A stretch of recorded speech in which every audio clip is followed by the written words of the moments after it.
And in a verdict that has sparked international outrage, an Egyptian court has convicted 3 AlJazeera journalists and sentenced them each to 7 years in prison on terrorism-related charges.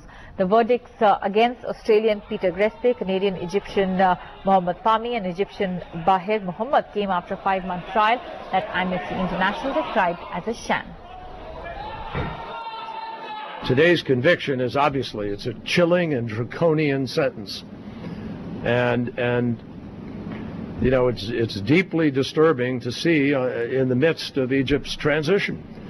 It simply cannot stand if Egypt is going to be able to move forward in the way that Egypt needs to move forward in order to respond to the extraordinary aspirations of those young people who twice came into Tahrir Square in order to demand a responsive government.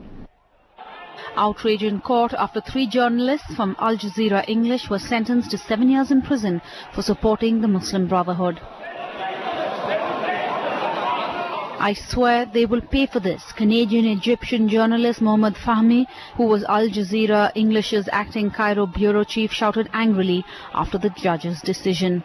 Along with him, Australian Peter Greste and Egyptian Bahir Mohammed have been detained since a December raid on their Cairo hotel room, which they were using as a makeshift office as they covered protests by supporters of the ousted President Mohamed Morsi.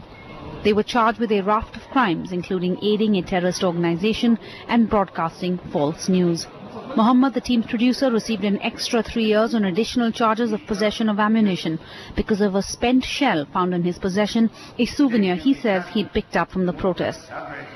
While prosecutors said the journalists were operating illegally in Egypt and had manipulated their news broadcast to give the appearance that Egypt was in the midst of a civil war, there has been international outcry by world leaders and rights groups. Those journalists have spent 160 days in jail before this trial. But those sentences, iniquitous sentences, are a way to repress all dissident voices.